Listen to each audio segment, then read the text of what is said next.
Restaurant ভর্তি মানুষের সামনে ইমরেত ভাইয়া আমাকে ধুমাইয়া একটা থাপ্পড় মেরে দিয়েছে।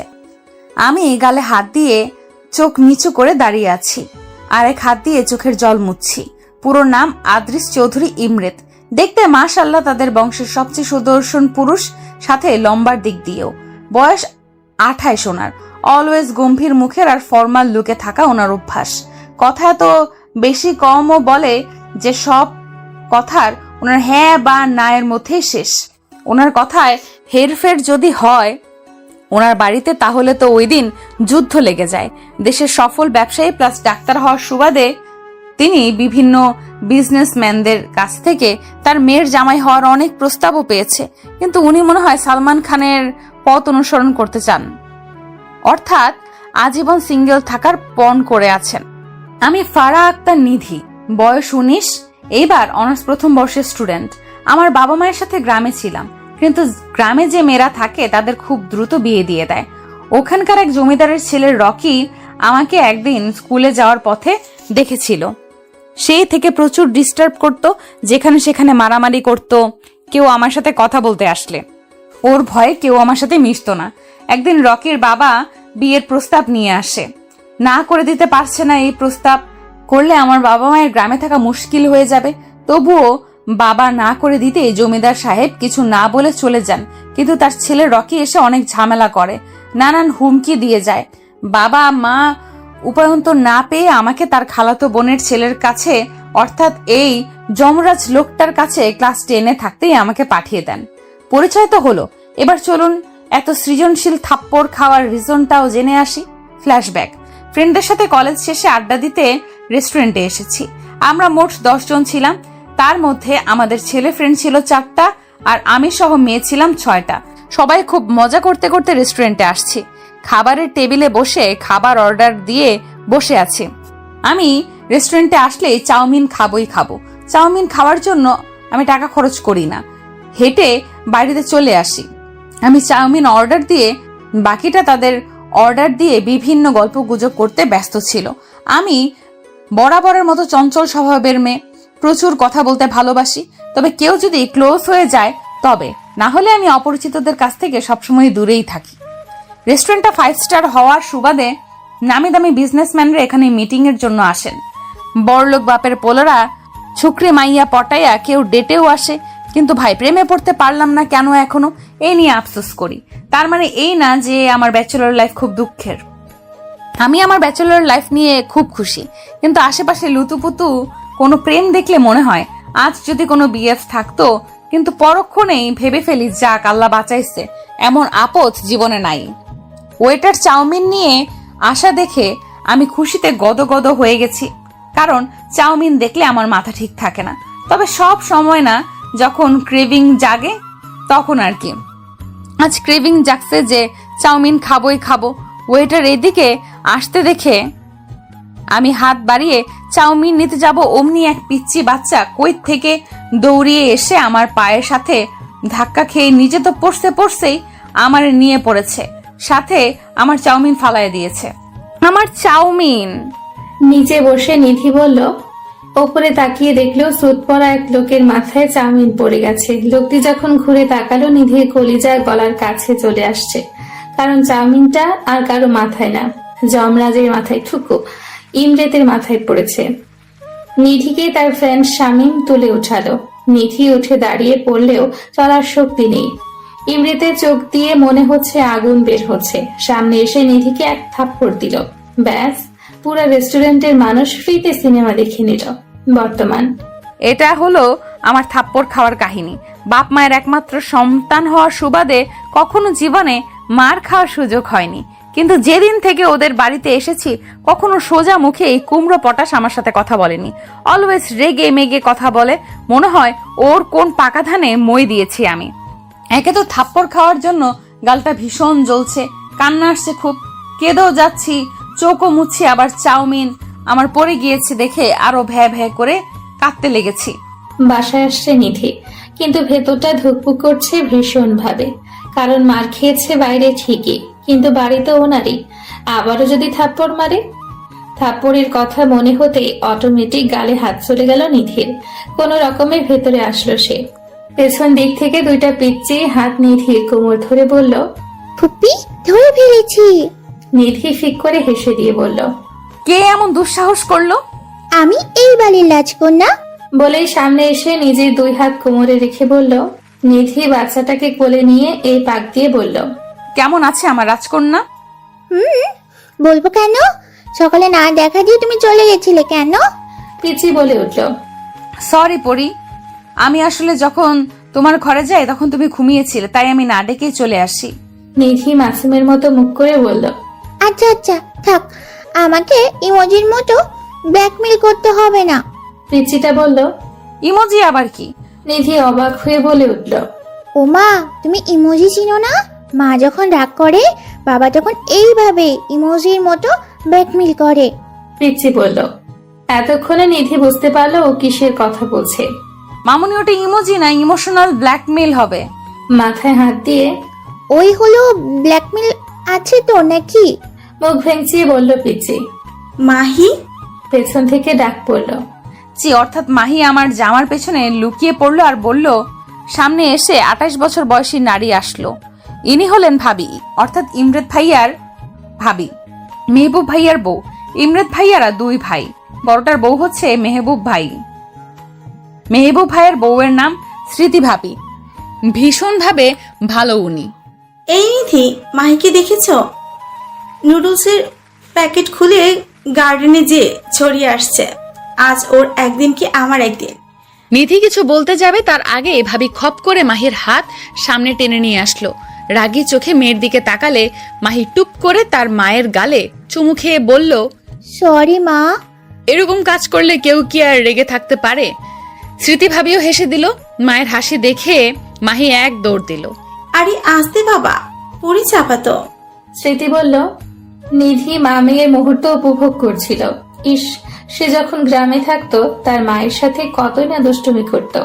তুমি এমন গালে হাত দিয়ে আছো কেন? স্মৃতি ফ্রুকুচকে জিজ্ঞেস করলো।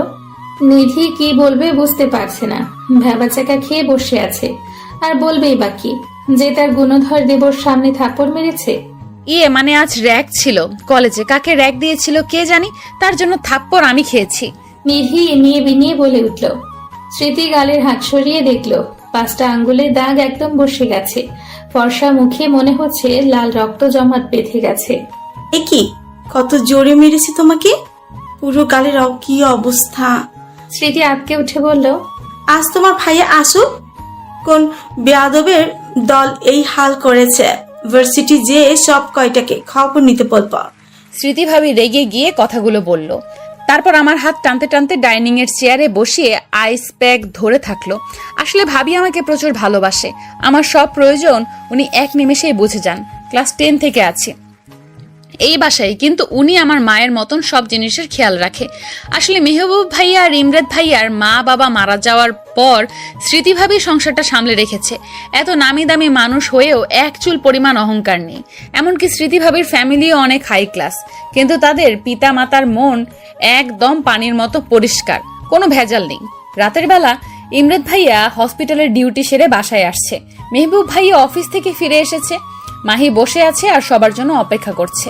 শেষ হয়ে দুই ভাই নামলো। স্মৃতি খাবার সার্ভ করছে। যে যা চেয়ারে অবস্থান করলো। নিধি কই? মেহবুব দেখতে না পেয়ে জিজ্ঞেস করে বসলো। নিধির খুব জ্বর, আমি খাবার খাইয়ে ওষুধ খাইয়ে আসছি। স্মৃতি বলল।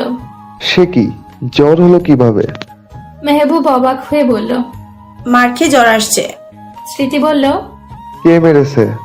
মেহবুব একটু মৃদু চিৎকার দিয়ে বলল, আমি মেরেছি। ইমরেদ গম্ভীর মুখে বলে উঠল। আর কি বলবে, দুজনেই চুপ হয়ে থাকলো, কারণ ইমরেদ শাসন করে নিধিকে একটু বেশি। কেন মেরেছো তুমি ফুফিকে? মাহি চোখ পাকিয়ে জিজ্ঞেস করলো। কারণ তোমার ফুপি ভুল করেছে। এখন কথা না বলে চুপচাপ খাও। ইমরেদ খাবার মুখে গুজে দিয়ে বলল। মাহি মুখ ভেঙচি দিয়ে তার মায়ের হাত থেকে খাবার খাচ্ছে। গভীর রাতে নিধির মনে হলো তার গালে কেউ হাত বোলাচ্ছে, নরম স্পর্শ পাচ্ছে, কিন্তু জ্বরের জন্য চোখ খুলতে পারছে না সে। জোর দিয়ে যখন চোখ খুললো, অন্ধকার ঘরে কিছুই দেখতে পেল না। ঘরের দরজাও তো লক করা, কে বা আসবে? আপনি খুব খারাপ ইমরাত ভাইয়া। আপনার হাতের মার খাওয়ার জন্য আমি জ্বরে ভুগতেছি। দেখেন, আপনার বউ হবে যখন, ওর হাতে মার খেয়ে আপনিও জ্বরে ভুগবেন। নিধি জ্বরের ঘোরে বিড়বিড় করে বলছে। নিধি জ্বরের ঘোরে বিড়বিড় করে বলাটা কারো কানে যেতে ব্যক্তিটি অন্ধকারের মধ্যেই বাঁকা হাসি দিল। সকালবেলা নিধির ঘুম ভাঙল বেলা 12টা। জ্বর কমলেও শরীরের দুর্বলতা এখনো যায়নি। মনে হচ্ছে কতই না চালের বস্তা তুলেছে যে শরীরটা ভার হয়ে আছে। ফ্রেশ হয়ে নিচে গেল। স্মৃতি ভাবি বসে বসে কাজ দেখিয়ে দিচ্ছে নতুন মালিদের। পুরনো মালি চলে গিয়েছে বয়স হওয়ার কারণে, আর পারছে না কাজ করতে, এই কারণে। তুমি ডাইনিং এ যাও, আমি আসছি। স্মৃতি ভাবি বলল। আমি মাথা নাড়িয়ে চলে গেলাম। কিছুক্ষণ বাদে সামনে পরোটা দিল ভাবি, কিন্তু মুখে দিতেই তিতা লাগলো। মনে হয় জ্বরের মুখে, এই জন্য খেতে পারলাম না। তখন ভাবি স্যুপ করে দিল। মাহিও স্কুলে গেছে, নয়তো ওর সাথে মজা করা যেত। কল বাজছে, দেখলাম শামীম ফোন দিয়েছে। বল। নিধি বলল। জ্বর হয়েছে রে, এই জন্য আসিনি। নিধি ক্ষীণ কণ্ঠে বলে উঠল।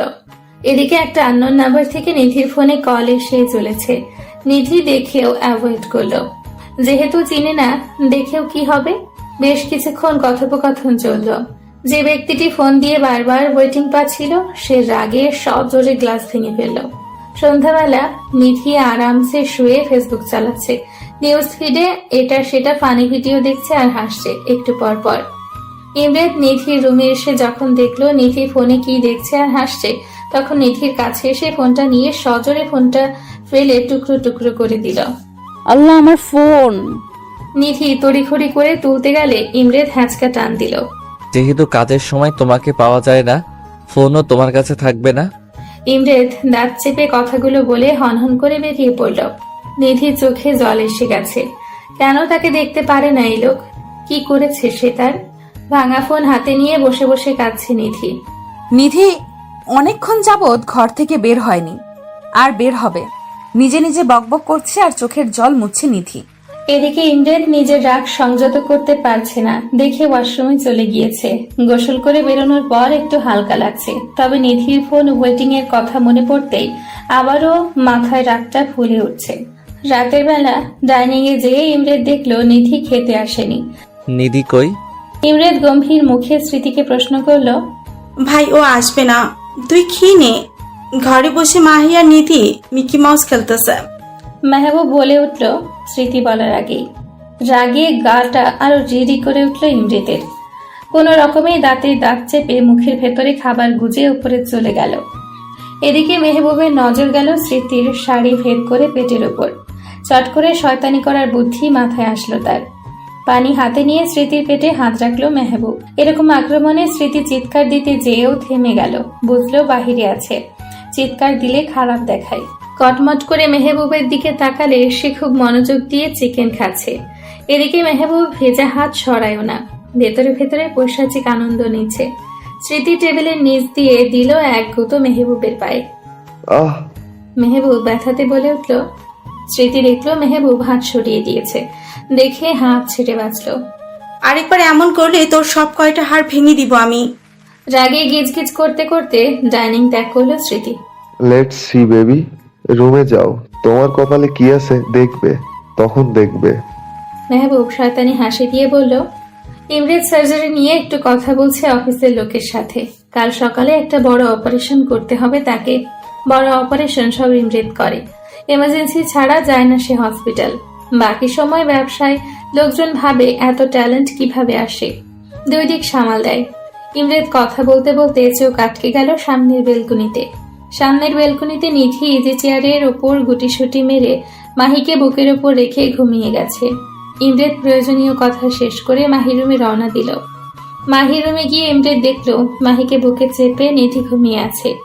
আসলে কত নিষ্পাপ লাগছে দেখতে তাদের। মাহিকে কোলে নিয়ে ওর বেডে শুয়ে দিল, তারপর নিধির কাছে এসে কিছুক্ষণ তাকালো। এই মুখ দেখে আমি আমার বয়সটা ভুলে গেছি। আমি তোমার বাচ্চামো দেখে নিজের যে তোমার থেকে 10 বছরের বড় সেটাও ভুলে গেছি। কিন্তু কি করবো বলো, আমি যে তোমাকে প্রথম দেখাতে দুর্বল হয়ে গেছি। নিজের অনুভূতি প্রতিটি শিরায় তোমাকে আবদ্ধ করে ফেলেছি এই 3 বছরে। হ্যাঁ, তোমাকে চাই, আমি খুব করে চাই, এত বেশি চাই যেন কখনো আমি তোমার বড় কিংবা তুমি আমার ছোট এই অনুভূতিটা বুঝতে না পারি। আমি তোমাকে ভালোবাসি অনেক বেশি, এত বেশি যে তোমাকে আমি ব্যতীত অন্য কখনো কেউ ভালোবাসা তো দূরেই থাক, পছন্দ করুক, আমি তা চাই না।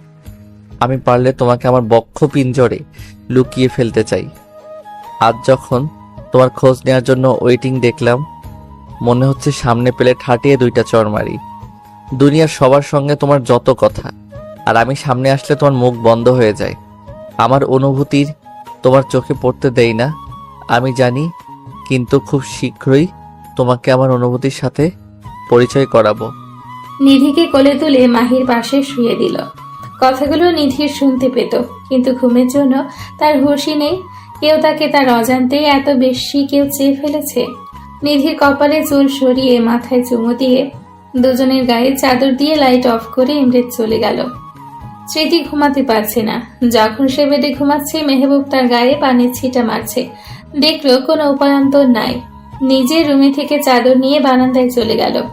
এমনিতে সময় পায় না ওকে আদর করার। যখন কাছে পাই, হয় মাহি আসে, না হয় অন্য কাজ। পরে না হয় আর এরকম করতে দিব না। ও ভুলে গেছে ওরে আমি কেমনে তুলে এনে বিয়ে করেছি। দপাদপ পা ফেলে স্মৃতির কাছে কোমরকে শক্ত করে ধরে কাছে ঘুরিয়ে দেওয়ালে ঠেসে ঠোঁটে ঠোঁট বসালো।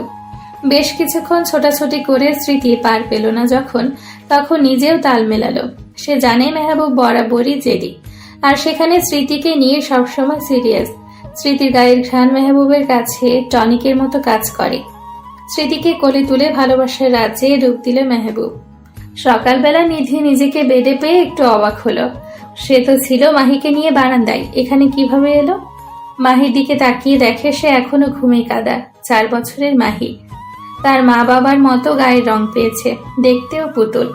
মাহির কপালে চুমু দিয়ে নিজের রুমে গেল ফ্রেশ হতে। ইমরেত তাড়াতাড়ি নাস্তা সেরে সার্জারির জন্য বেরিয়ে পড়েছে সকাল সকাল। মেহবুব এখনো স্মৃতিকে জড়িয়ে ধরে ঘুমিয়ে আছে।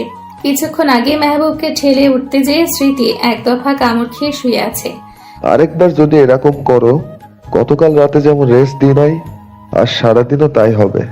এই বলে মেহবুব স্মৃতির বুকে মুখ গুজে ঘুম।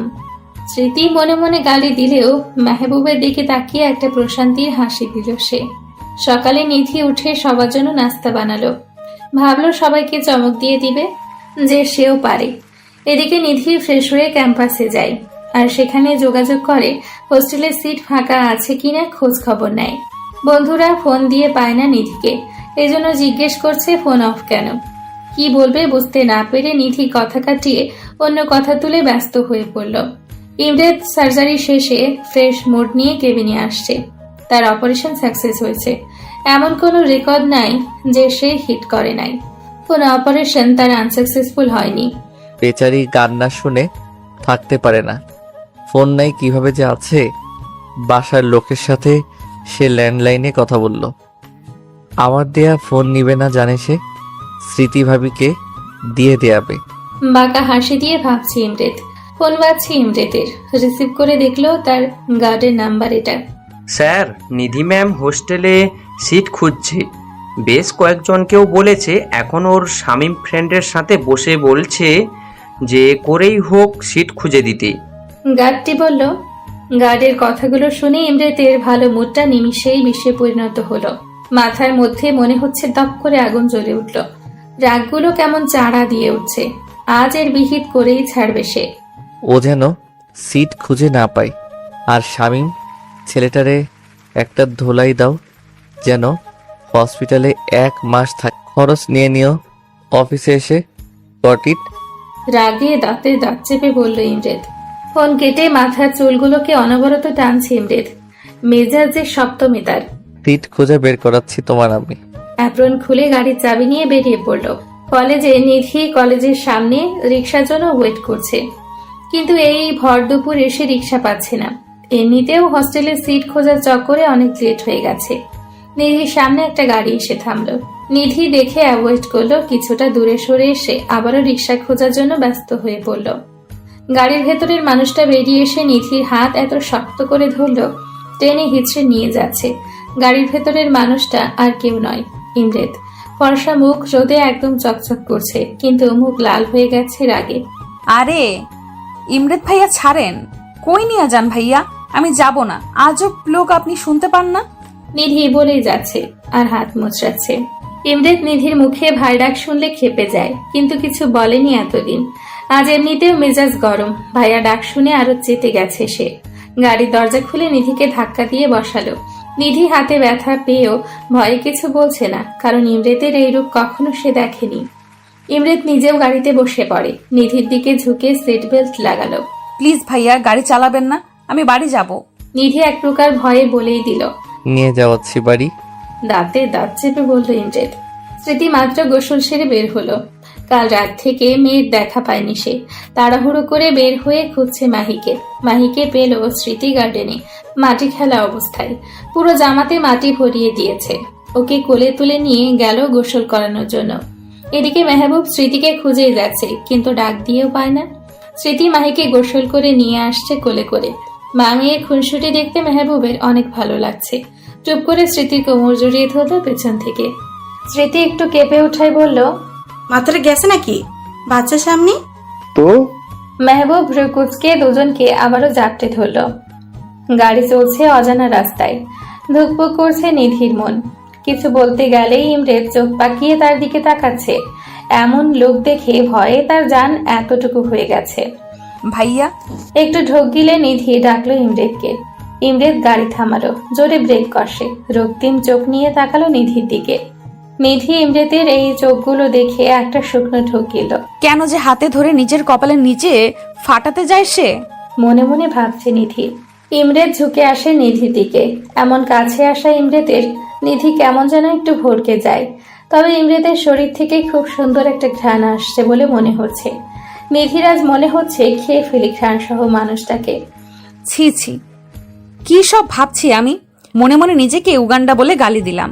চোখ তুলে তাকাতে যাবে, দেখে ইমরেতের চোখগুলো কেমন ঘোলা আর লাল হয়ে আছে। ঠোঁট দুটো শুষ্ক হয়ে আছে, চুলগুলো এলোমেলো, আর সামনের কপালে কিছু চুল তার। কেমন লাগছে যেন, ঠিক ভয়ঙ্করই লাগছে তার কাছে এখন মানুষটাকে বর্তমানে। ভাই, নিধি ভাইয়া ডাক্তার সম্পূর্ণ বলার আগে ইমরেত তার দুই হাত দিয়ে নিধির মুখটা সামনে এনে নিজের ঠোঁটের সাথে ঠোঁট মিলিয়ে দিল। এমন অ্যাটাক করায় নিধি হজম করতে না পেরে চোখগুলো ডিমের মতো বড় বড় করে দিয়েছে। ইমরেতের এক হাত আমার কোমরে চলে গিয়েছে, আরেক হাত আমার চুলটা শক্ত করে ধরে আছে। আমার মনে হচ্ছে হাওয়াতে ভাসছি আমি। শরীরটা প্যারালাইজড লাগছে আমার কাছে, নিয়ন্ত্রণ নাই আমার শরীরের আমার কাছে। এরকম কেন লাগছে? এরকম ইমরেত ভাইয়া করলো কেন? উনি তো আমার দেখতেই পারে না, তাহলে এরকম করে চুমু খাচ্ছে কেন? বিভিন্ন প্রশ্ন আমার মনে ঘুরপাক খাচ্ছে। ওর অপর পাশে আমার ঠোঁটের উপর নিজের ঠোঁট বিলীন করে যাচ্ছে। মনে হচ্ছে এই দিনটার জন্য সে অপেক্ষায় ছিল। অনেকক্ষণ হয়ে যাচ্ছে, কিন্তু ইমরেতের সরে আসার নাম নেই। আমার মনে হচ্ছে ঠোঁট মনে হয় আর নাই। একটু সরে আসতে চাইলে ইমরেত আমার উপর উঠে পড়ে গাড়ির সিটের সাথে চেপে ধরে, নিজের মতো করে চুমু খেয়ে যাচ্ছে। বেশ কিছুক্ষণ পর ইমরেতের ঠোঁটের যুগলবন্দি থেকে নিধি মুক্তি পেল। নিধি আগে ঠোঁটে হাত দিচ্ছে, তার ঠোঁট আছে নাকি গায়েব হয়ে গেছে। হাত দিয়ে দেখলো আছে, কিন্তু জ্বলছে খুব। ইমরেত গাড়ির সিটে হেলান দিল, মাথা উপরের দিকে তুলে চোখ বন্ধ করে জোরে জোরে নিঃশ্বাস ফেলছে। নিধিও তাই। ইমরেত চোখ বন্ধ অবস্থায় বলে উঠল, এইভাবে আমার ভিতর অধিকার আমি কখনো কাউকে দেইনি, কিন্তু তুমি যখন থেকে লাইফে আসছো আমার ভিতরটাকে প্রতিনিয়ত পুড়িয়ে ছারখার করছো। এর উত্তর আছে তোমার কাছে? নিধি এই কথা শুনে ভ্যাবলার মতো তাকিয়ে আছে ইমরেতের দিকে। কথাগুলো তার মাথার উপর দিয়ে যাচ্ছে। ইমরেত আবারও বলা শুরু করলো, আমি তো চাইনি তোমাকে ভালোবাসতে। কেন বাধ্য করলে আমার বাসায় এসে আমাকে তোমার মাতাল করা প্রেমে ফেলতে? বলো কেন করলে? চিৎকার করে বলল ইমরেত। একে তো ইমরেতের কথা তার মাথার উপর দিয়ে যাচ্ছে, দ্বিতীয়ত ইমরেত যে তাকে ভালোবাসে এটা শুনে মনে হচ্ছে কেউ তাকে 10 তলা থেকে ফেলে দিয়েছে। ইমরেত নিধির কাছে এসে তার ঠোঁটে হাত বোলালো বৃদ্ধা আঙ্গুল দিয়ে। নিধি এমন ছোঁয়াতে একটু কেঁপে গিয়ে সরে বসলো। খুব জ্বলছে তাই না বেবি? ইমরেত ঘোর লাগা কণ্ঠে বলছে। বেবি শুনে মনে হচ্ছে নিধি ঝটকা খাইছে। মনে হচ্ছে ওড়াধুরা কাটতে পারলে হতো। ঠোঁটটাকে একটু চেপে ধরল ইমরেত। জ্বলছে এমনিতেই, তার উপর চেপে ধরাতে নিধি আসলে একটু ব্যথা পেয়েছে। এই জ্বলা ব্যথা সহ্য করে নাও। আমি এতদিন সহ্য করে এসেছি, নাও ইয়োর টার্ন। যে দহনে আমি পড়েছি বা পুড়ছি, এখন আমার এই আক্রমণগুলো দিয়ে তোমাকে মারবো। ইমরেদ কথাগুলো বলে ফোনে কাকে কল দিল। কাজ হয়েছে? ইমরেদ জিজ্ঞেস করলো তার গার্ডকে। Good job. বলে ফোন কেটে দিল ইমরেদ। আবারও নিধির দিকে তাকালো, সে চুপচাপ বসে আছে। প্রশ্ন অনেক চলছে তার মনে, কিন্তু জিজ্ঞেস করার সাহস সে পাচ্ছে না। ছোট মাথাতে এত চাপ নিও না। চাপ নিতে এতই ইচ্ছা হইলে আমাকে নাও, আমাকে নিয়ে ভাবো। বাট ডোন্ট ইউ থিঙ্ক সেখানে আমার জায়গাতে ভুল করে অন্য কারো বিচরণ হোক। আর ভাইয়া ডাকার এই বোকামিটা নেক্সট টাইম করবা না, আদারওয়াইজ এর থেকে রেজাল্ট খারাপ করে দিব তোমার। আর জাস্ট কেবল তো শুরু, তোমার কাছে এই সব আমার অনুভূতির সংমিশ্রণগুলো তুমি এখন থেকে টের পাবে। বাঁকা হেসে গাড়ি চালালো ইমরেদ। আল্লাহ সব ছেড়ে মানুষরূপী ডাক্তার দানব আমার উপরে আছাড় খেয়ে পড়লো। নিধি নিজের মনে কথাগুলো বলছে। বাড়ি পৌঁছালো তারা দুজন। ইমরেদ গাড়ি থেকে নেমে টেনে নিধিকে নামালো। নিধি এক প্রকার রোবটের মতো ইমরেদের সাথে হাঁটছে। হাত ছোটাতে চাইলে ইমরেদের এক ধমক। সাহস দেখানোর ভুল করো না। মাহি দেখছে তার ছোট চাচু কিভাবে তার নিধি ফুপিকে ওপর নিয়ে যাচ্ছে। সে তখন লিভিং রুমে রং পেন্সিল দিয়ে কাগজ কলমে কি আঁকছিল। নিধি রুমে এসে নিধিকে সামনে দাঁড় করালো, আয়নার সামনে ইমরেদ। এই যে এখানে তোমার অবস্থান, আর এখানেই থাকতে হবে তোমাকে। কানে গেছে? না গেলে ঢুকিয়ে নাও। হোস্টেলের সিট খোঁজা কিংবা অন্য জায়গাতে শিফট হওয়ার কথা মাথা থেকে বের করে ফেলো। আর মাইন্ড ইট, আমার কথার খেলাপি করলে আমার নেক্সট অপারেশনের শিকার তুমি হবে। You know that I am best in this. আর সব সো কল ছেলে বন্ধুদের সাথে মিশা বন্ধ। আর কারো পাশে যদি বসতে দেখি অবস্থা খারাপ করতে 0 সেকেন্ড ভাববো না আমি। ইমরেদ কথাগুলো বলা শেষে নিধির বাম হাতে একটা কামড় দিয়ে চলে গেল। নিধি হাত চেপে ধরে বলল, আস্ত একটা সার্জার ডাক্তার রাক্ষস। ইমরেদ দরজা থেকে হালকা মুখ বের করে বলল, অনলি ফর ইউ বেবি। নিধি মুখে হাত দিল। সাথে সাথে ইমরেদ চোখ টিপ দিয়ে চলে গেল। নিধি গোসল সেরে অনেকক্ষণ আগে থেকে ঘরে বসে আছে, দরজা লক করে। তার সাহস জাগছে না বাহিরে যাওয়ার। নিধি চুলে গামছা পেঁচিয়ে বসে আছে, ভালো লাগছে না কিছু তার। ফোনটাও নেই যে অনলাইনে কিছু দেখবে সে। ইমরেদ গোসল সেরে নিচে গেল, কিন্তু সবাই নিচে থাকলেও নিধি নিচে নামে নাই। দেখে একটু ভ্রু কুঁচকালো। মামনি, তুমি একটু উপরে যাও, গিয়ে তোমার নিধি ফুপিকে ডেকে নিয়ে আসো তো। ইমরেদ বলল মাহিকে ডেকে নিয়ে।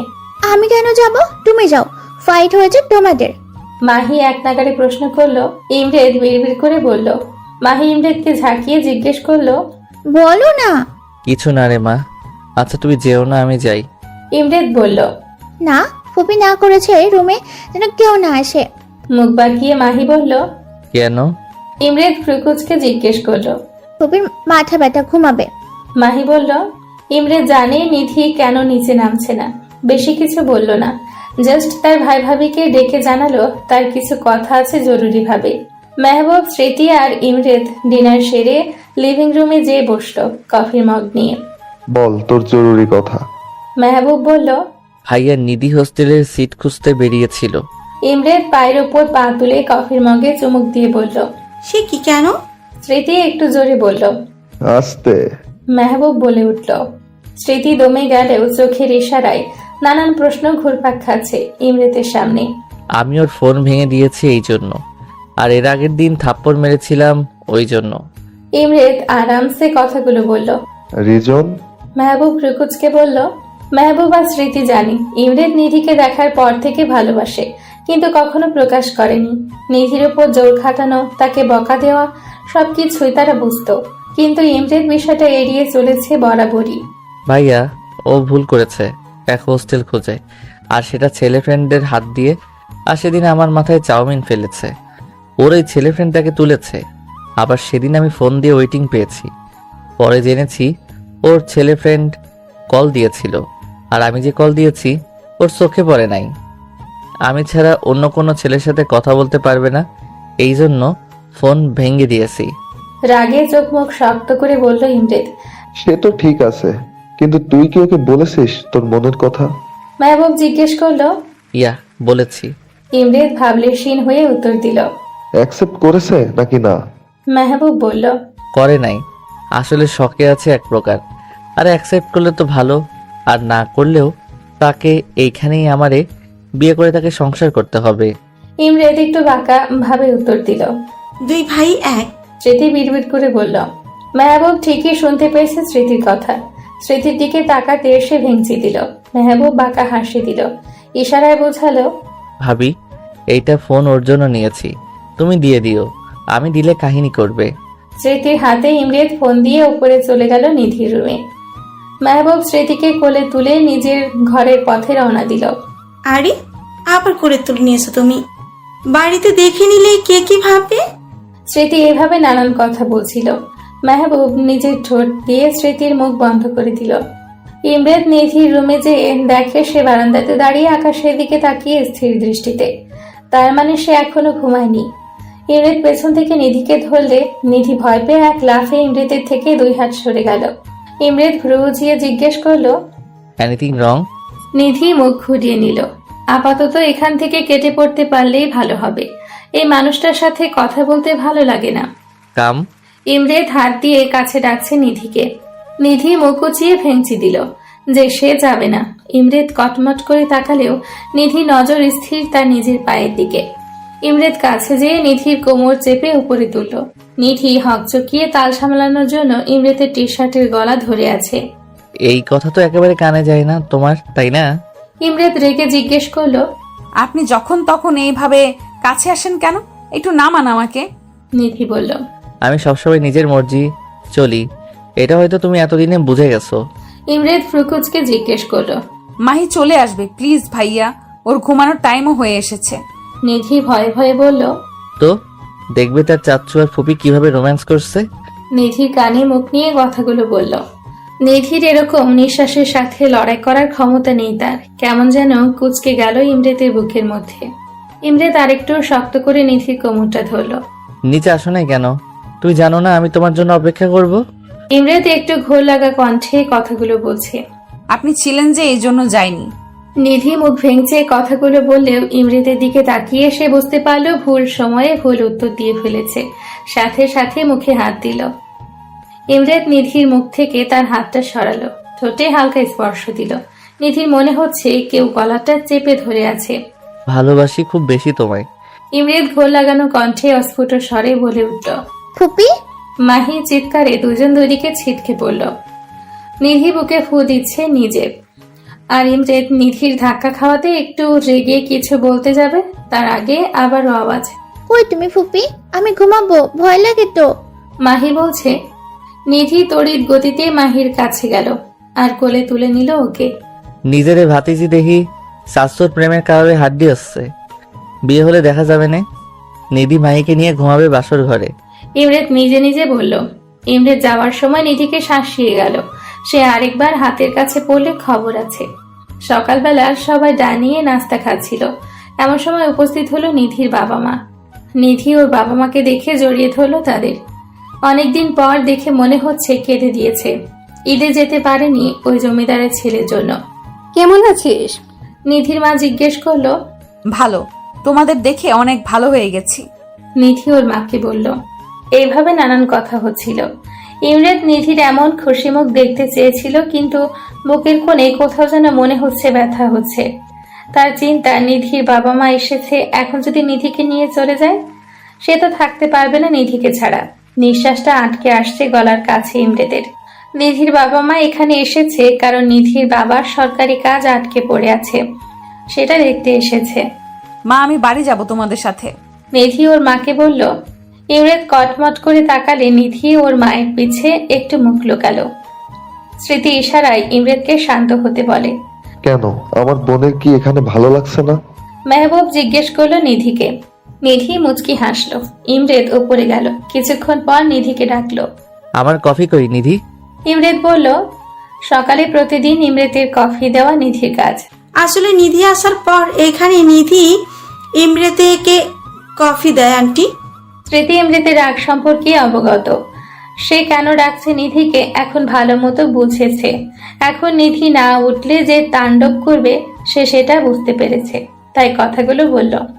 যা দিয়ে আয় কফি, ইমরাত বাবা চাইছে। নিধির বাবা উত্তর দিল। নিধি দেখলো উপায় অন্তর নেই, তখন ভয়ে ভয়ে কফি বানিয়ে ইমরেতের ঘরে রওনা দিল।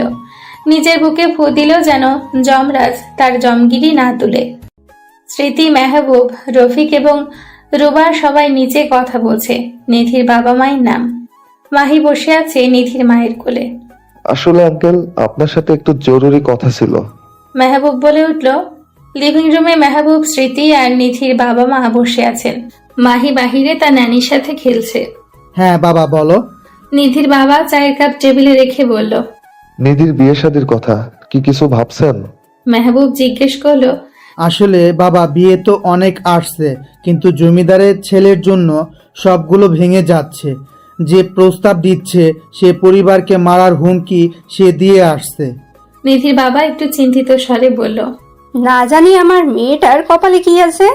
নিধির মা হতাশ সুরে বলল। নিধির বিয়ে আমি আমার ভাই ইমরেতের সাথে দিতে চাই। মেহবুবের সোজা সাপটা উত্তর। নিধির বাবা মা প্রস্তাবটা শুনে ভরকে গেল। তাদের মতো সামর্থ্য নেই যে বড় ঘরে মেয়ে দিবে। চৌধুরী পরিবার এই শহরের সবচেয়ে ধনী পরিবার, সেটা লোকমুখে শোনা যায়। এই প্রস্তাবে তারা যে অপ্রস্তুত হয়েছে স্মৃতি সেটা বুঝতে পেরেছে।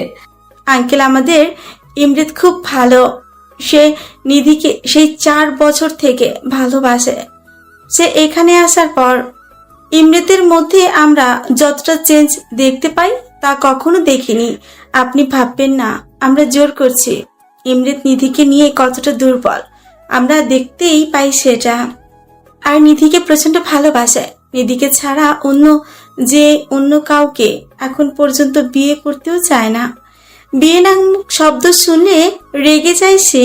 নিধিকে আমরা আমাদের বাড়ির ছোট পুত্রবধূ হিসেবে চাই আঙ্কেল। স্মৃতি নিধির মায়ের হাত ধরে কথাগুলো বলল। নিধির বাবা মায়ের মনে হচ্ছে আকাশের চাঁদ হাতে পেল, সেই সাথে সৎ পাত্র নিজের মেয়ের জন্য পেল। বুক থেকে অনেক বড় একটা পাথর যেন মনে হলো সরে গেল তাদের।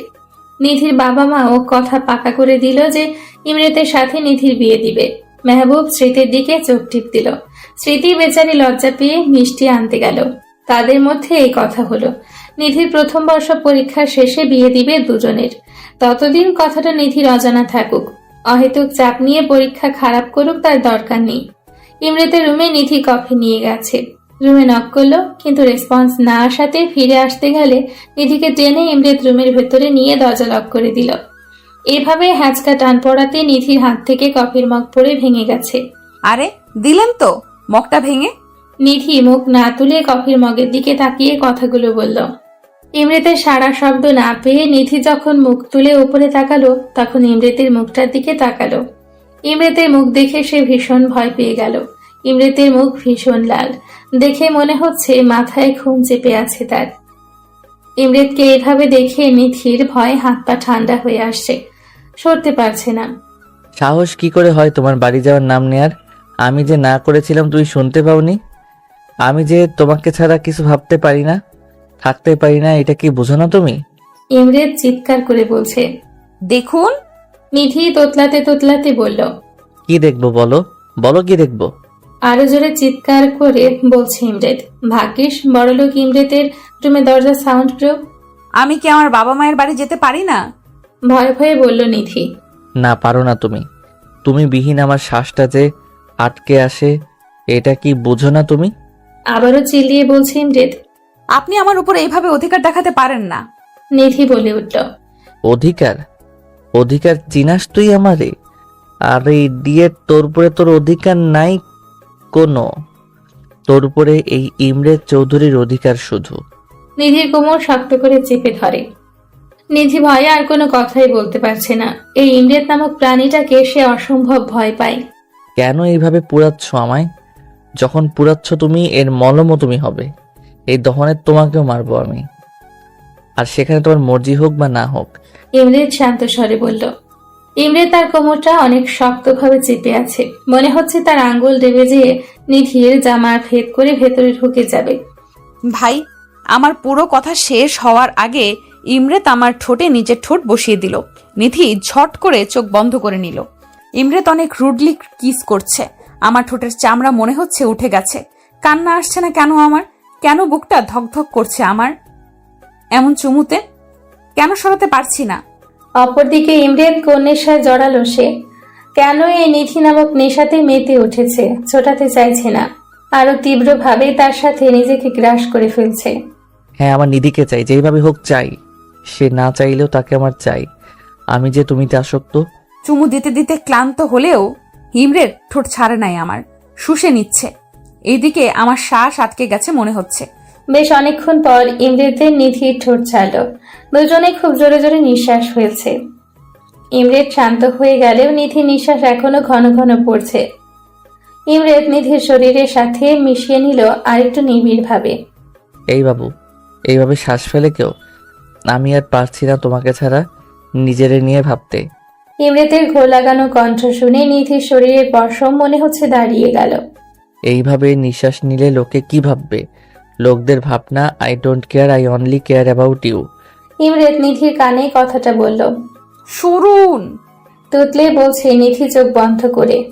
নিচে যে সাফ মানা করবে যে তুমি যাচ্ছ না তাদের সাথে।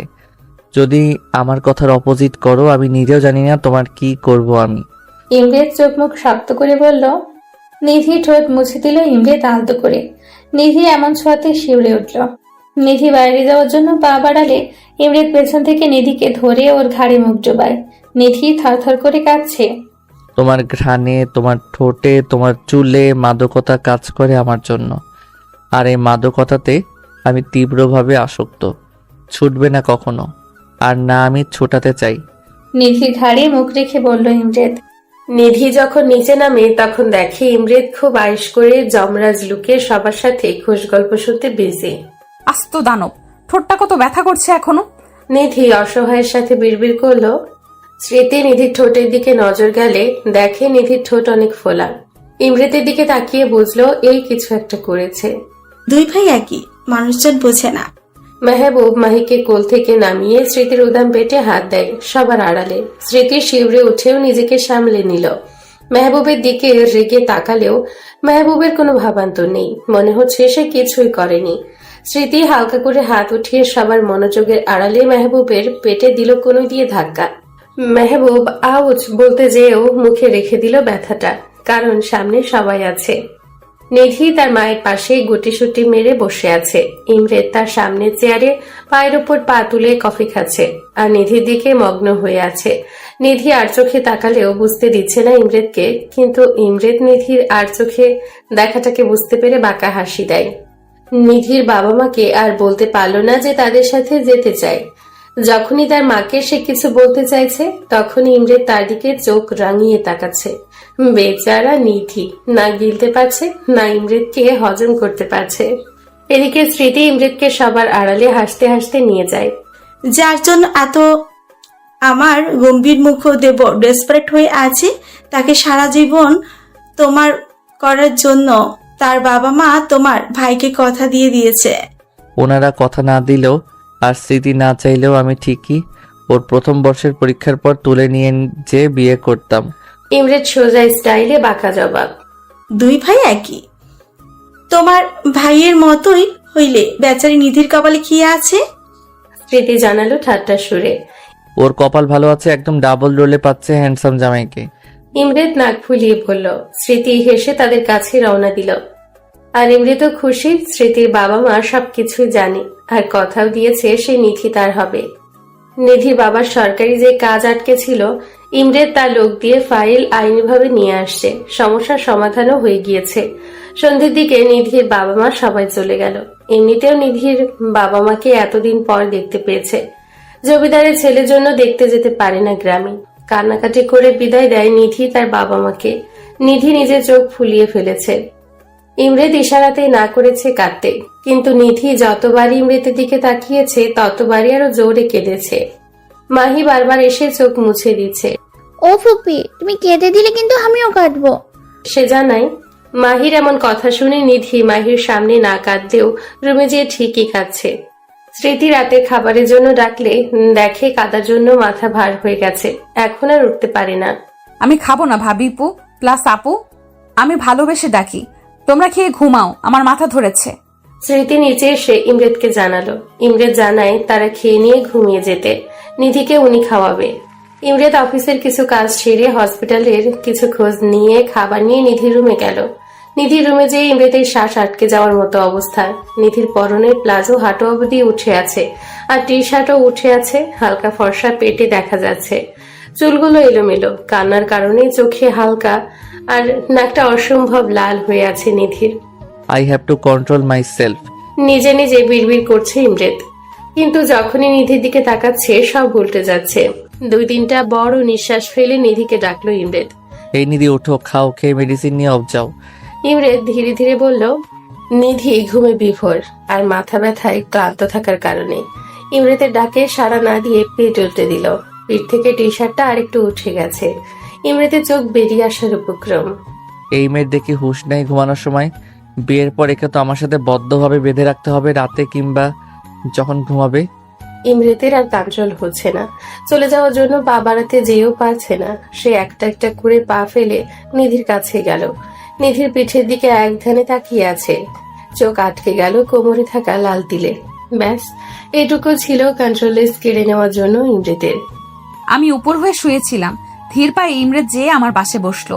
মাদকতা চোখ নিয়ে আমার তিলের দিকে এসে তাকিয়ে রয়েছে।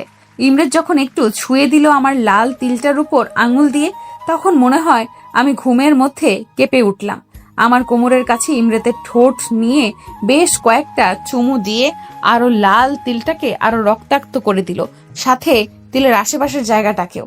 না খেয়ে ঘুমানোর শাস্তি প্লাস আমার ভালোবাসা। বাঁকা হেসে ইমরেত কথাগুলো বলে। নিধির গায়ের উপর চাদর দিয়ে বেরিয়ে গেল। নিধি খেলো না দেখে নিজেও খেলো না। সকালবেলা, যেহেতু আজ শুক্রবার সবাই বাসায় থাকবে, নিধির ঘুম ভাঙলো বেলা 9টায়। নিজেকে ফ্রেশ করবে আপাতত সে, যেহেতু না খেয়ে ঘুমিয়েছে সে। নাড়ি ভুড়ি খাওয়ার জন্য পেট থেকে এখন খাও খাও করছে। নিধির মাথাটা হালকা ভার হয়ে থাকলেও ঘুমানোর ফলে ফ্রেশ লাগছে। পাশে টি টেবিলে চোখ গেল নিধির। সুন্দর ব্ল্যাক কালারের র্যাপিং পেপারে মোড়ানো কিছু একটার উপরে লেখা স্মৃতি। নিধি এক্সাইটেড হয়ে তাড়াতাড়ি করে খুলতে যেয়ে র্যাপিং পেপারের ধারে আঙ্গুল কেটে ফেলেছে বলে ও রক্ত বেরোচ্ছে দেখে। সেদিকে মাথা ব্যথা নেই। মুখে নিয়ে আঙ্গুলটাকে চুষে নিয়ে পুরো কভারটা খুলে দেখলো আইফোন 11 ম্যাক্স। নিধির মুখটা এত বড় হয়ে গেছে। খুশিতে নেচে দিল ফোন পেয়ে। কিছুক্ষণ নেচে দিল নিধি। ফোন বেডে রেখে নিধি গেল ফ্রেশ হতে। এতক্ষণ নিধি রুমে সিসিটিভি ফুটেজ দিয়ে দেখছিল ইমরেত তার ল্যাপটপের দ্বারা। নিধির এরকম বাচ্চামি দেখে সে 4 বছর আগেই ঘায়েল হয়ে তার প্রেমে পড়েছিল। মুচকি হাসিতে ইমরেতকে দারুণ লাগে। যদি নিধি দেখতো। নিধি ওয়াশরুমে যেয়ে দেখলো জামা চেঞ্জ করার সময় কোমরের জায়গাতে তিলের অংশটুকু কেমন কালশিটে ভাবে লাল হয়েছে। মনে হচ্ছে কেউ ওই জায়গাটা ইচ্ছে মতো খুঁচাইছে। কিন্তু নাড়াচাড়া করে যখন হদিশ পেল না নিধি, তখন পাত্তা না দিয়ে ফ্রেশ হয়ে নিচে গেল সে। নিধি নিচে যেয়ে দেখলো স্মৃতি কিচেনে আজ রান্না করছে। আজকে তাহলে ভাইয়া কিছু আবদার করেছে, এই জন্য ভাবিবু সকাল সকাল আসছে। Thank you. স্মৃতিকে পেছন থেকে ধরে নিধি বলল। আচমকা ধরাতে স্মৃতি ভয় পেলেও নিধির বাচ্চামো দেখে হেসে দিল। তা কিসের জন্য থ্যাংক ইউ শুনি? স্মৃতি জিজ্ঞেস করলো। এই যে ফোন। নিধি হাতে থাকা ফোন দেখালো। নিধি বলল। স্মৃতি বুঝলো ইমরেত দিয়েছে তার নাম করে। গতকালই তো জানালো সে যে নিধিকে ফোন দিবে। তুমি কিভাবে জানলে ভাবিপু যে আমার ফোন ভেঙে গিয়েছে? নিধি ঠোঁট উল্টে জিজ্ঞেস করলো। আমাকে তুই ম্যাজিশিয়ান ডাকিস না, আমি আমার ম্যাজিক দিয়ে জেনে ফেলছি। স্মৃতি বলল। নিধিও ফিক করে হেসে স্মৃতিকে ধরল। নিধি স্মৃতিকে হেল্প করলো কিচেনে। ডাইনিং এ খাবার সাজালো। সবাই খেতে আসছে নিচে। ইমরেত নিধির দিকে তাকালো। যেমন নিধিকে প্রফুল্ল দেখাচ্ছে, মনে হয় কাল কেঁদেছেও। সবাই যখন খেতে বসলো, নিধি আর চোখে ইমরেতের দিকে তাকিয়ে ফোনটা লুকিয়ে ফেলল। না জানি এই জমরাজ এই ফোনটাও খেয়ে দেয়। ইমরেত খেয়াল করলেও মনে মনে হাসলো সে। নিধি মাহিকে কোলে নিয়ে নাস্তা খেতে বসলো লিভিং রুমে। খাওয়া শেষে সবাই লিভিং রুমে আড্ডা দিচ্ছে। নিধি মাহির সাথে খেলতে ব্যস্ত। ইমরেত নিধিকে দেখতে ব্যস্ত, আর মেহবুব স্মৃতিকে জ্বালাতে ব্যস্ত। এমন সময় এক ফ্যামিলি তাদের লিভিং রুমের এরিয়াতে উপস্থিত হয়। গার্ড এসে জানালো যখন ইমরেতকে, তখন সে পারমিশন করে আসার জন্য। ধনী পরিবার থেকে এসেছে তা বুঝলো তাদের গেটআপ দেখে। নিধি উঠে চলে গেল মাহিকে নিয়ে। সবাই নিজেদের মতো কুশলাদি করলো। ইমরেত বসে নিজের ফোন গোতাচ্ছে। আসলে যে জন্য আমরা এসেছি সেটা বলি এখন। ভদ্রলোক জানালো। জি অবশ্যই বলুন। মেহবুব বলল। আসলে যে মেয়েটি এখান থেকে উঠে গেল তাকে আমার ছেলে কলেজে রাস্তা পার হওয়ার সময় দেখেছে। ইনফ্যাক্ট বিয়ে করার জন্য এক প্রকার অস্থির হয়ে গেছে। তাই ও মেয়ের জন্য আমার ছেলের বিয়ের প্রস্তাব এনেছি। আমার ছেলে আসতে চেয়েছিল, কিন্তু ওর জরুরি বাইরে যাওয়া লাগবে, এজন্য আসতে পারেনি। ভদ্রলোক জানালো। নিধিকে মিন করতে ইমরেত তখনই চোখ তুলে তাকিয়েছিল। যখন পুরো কথা শুনলো তখন রেগে আগুন হয়ে গেছে, চোখটাও লাল হয়ে গেছে। মেহবুব আর স্মৃতি একে অপরের মুখ চাওয়াচাওয়ি করছে আর ইমরেতের দিকে তাকাচ্ছে। Living room. ইমরেতের হাত মুঠো করে বসে আছে, কপালে ভর দিয়ে। মেজাজ তার সপ্তমে উঠে আছে। Stop it. চিল্লিয়ে বলল ইমরেত। ভদ্রলোকের বউ ইমরেতের এমন ধমক শুনে ভয়ে লাফিয়ে সোফার উপর পা তুলে উঠে বসে গেছে। স্মৃতিও ভয় পেয়ে গেছে। মেহবুব জানতো এমন কিছু হবে। সে তার ভাইকে বলল, রিল্যাক্স ছোট, ঠান্ডা মাথায় কথা বল। মেহবুবের শান্ত জবাব। কিভাবে শান্ত হয়ে উত্তর দিব? ওনারা কাকে নিয়ে কথা বলছেন? কার জন্য প্রস্তাব এনেছেন? দাঁতমুখ খিচে জবাব দিল ইমরেত। I know, but they are not aware of this, ভাই। মেহবুব উত্তর দিল। I don't care. Please say them to leave from here. আরো চিল্লিয়ে বলল ইমরেত। ওগো, এই ছেলে কি পাগল হয়ে গিয়েছে? এমন চিল্লিয়ে উঠছে কেন একটু পর পর? ভদ্রলোকের বউ জিজ্ঞেস করছে তার স্বামীকে। আহা, চুপ করো তো।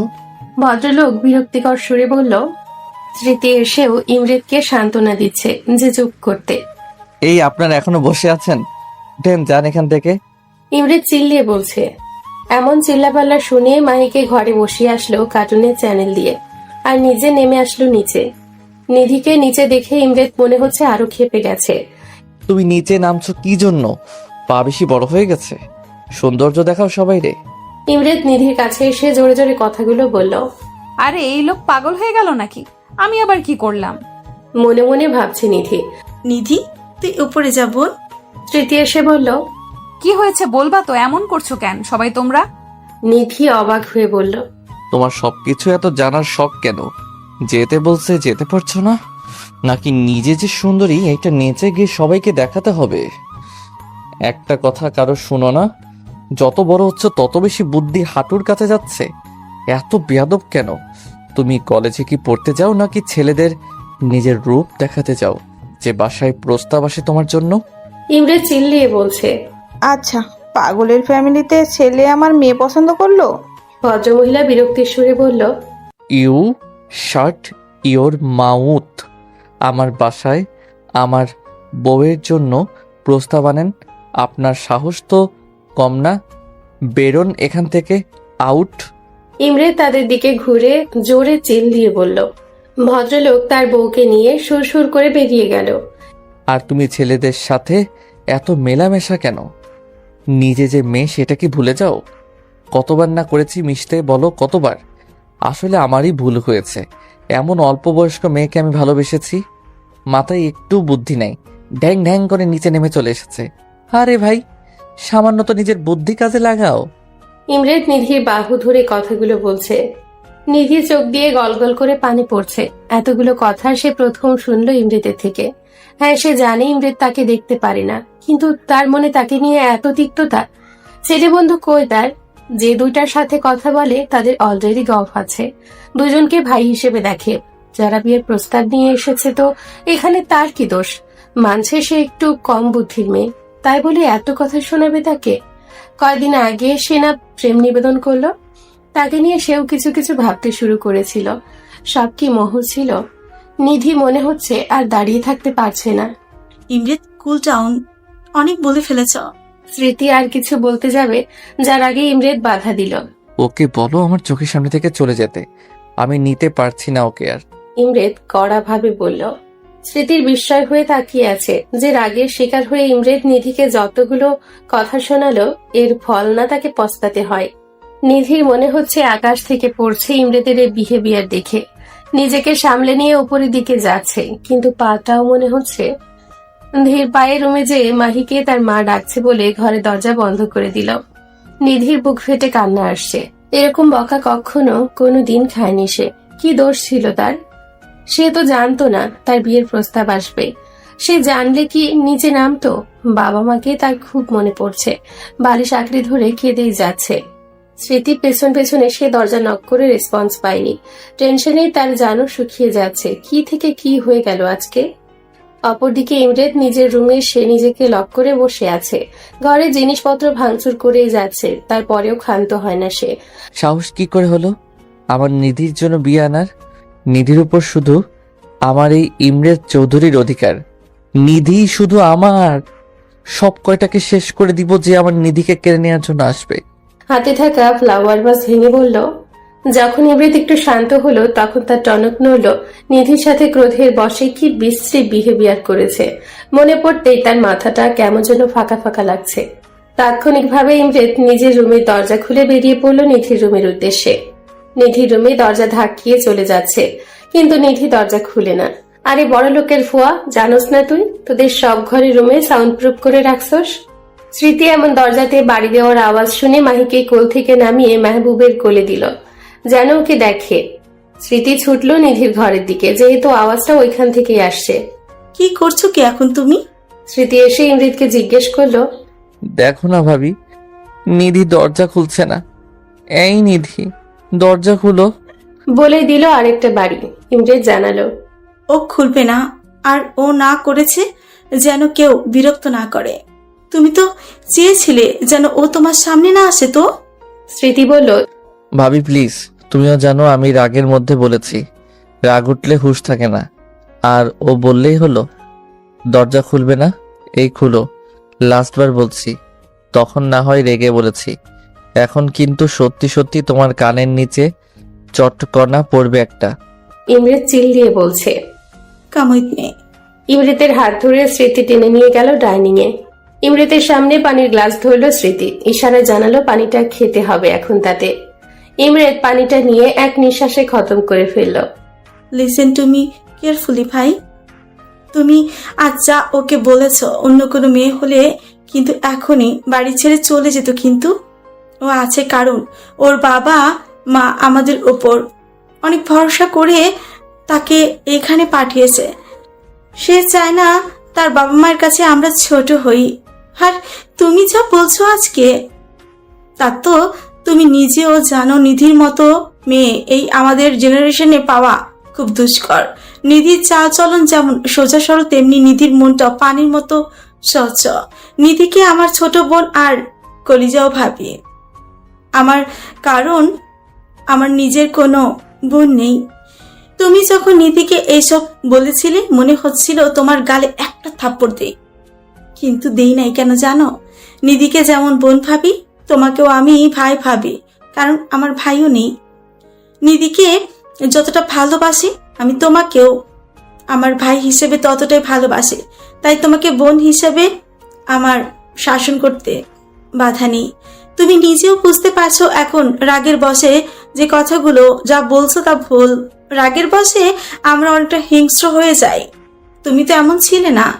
আমি জানি, যতটুকু তোমাকে দেখেছি আর চিনেছি আর বুঝেছি যে তুমি তোমার এইসবের প্রতি কন্ট্রোল রাখো। তবে আজ কেন এরকম হলো জানি, নিধিকে নিয়ে তুমি অতিরিক্ত সিরিয়াস, অতিরিক্ত ভালোবাসো ও তুমি তাকে, কিন্তু তুমি আজ যা বলছো ওকে, তাতে তোমার জন্য ওর মনে একটা দাগ কেটে গেছে। সে অনেক কষ্ট পেয়েছে ইমরেত। স্মৃতি কথাগুলো বলল। I know that I hurt her a lot, but she also have to why I so mad about her that time. ইমরেত মাথা নিচু করে বলল, সবাই সবকিছু বুঝে না ভাই। তুমি যতটা ম্যাচিউর ও ততটা না। ওর নরম মনে অনেক আঘাত পেয়েছে তোমার এই বিহেভিয়ারে। স্মৃতি বলল। আমি ওকে মানিয়ে নিয়ে আসি। ইমরেত উঠতে গেলে স্মৃতি বসালো ওকে আবার। স্মৃতি বলল, এখন না, আজ এমনি ধকল গেছে ওর উপর, সময় দাও। ওকে ছাড়া আমার দম বন্ধ হয়ে আসে ভাবি। ওকে ছাড়া আমার নিঃশ্বাস নেওয়াটাও দায়। আমি তো ওকে পাগলের মতো চাই। ওকে অনেক বেশি ভালোবেসে ফেলেছি সেই 4 বছর থেকে। ওকে আমি কারোর সাথে দেখা তো দূরে থাক, আমি ভাবতেও পারবো না। নিধি সবসময় উল্টা পাল্টা ডিসিশন নেয়। এই যেমন কয়দিন আগে হোস্টেল খুঁজছিল। আজকের আমার বিহেভিয়ার দেখে যদি অন্য কিছু করে ও যদি আমারে ছেড়ে যেতে চায় আমি ওকে খুন করে ফেলবো একদম। ইমরেত স্মৃতিকে কথাগুলো রেগে বলে উপরে চলে গেল। নিজের রুমে এসে ধড়াস করে দরজা লাগিয়ে দিল। স্মৃতি দীর্ঘশ্বাস ফেলে নিজের রুমে এগোলো। সে জানে ইমরেত রাগী যতটুকু, তার চেয়ে অধিকতর ভালোবাসে বেশি নিধিকে। মেহবুবও তাকে তুলে নিয়ে বিয়ে করেছিল যখন তার বিয়ের কথা অন্য কারোর সাথে চলছিল। মেহবুব স্মৃতির ওপর যতটা দুর্বল, স্মৃতিও ততটাই দুর্বল। মেহবুবের শ্বাসে রাজত্ব করে যদি স্মৃতি, তাহলে স্মৃতির মনে রাজত্ব করে মেহবুব। এরকম পাগলামি ভালোবাসায় দেখে স্মৃতি মেহবুবের ভালোবাসার জালে পড়েছিল। ঘরে এসে স্মৃতি মেহবুবের দিকে তাকিয়ে কথাগুলো ভাবছিল।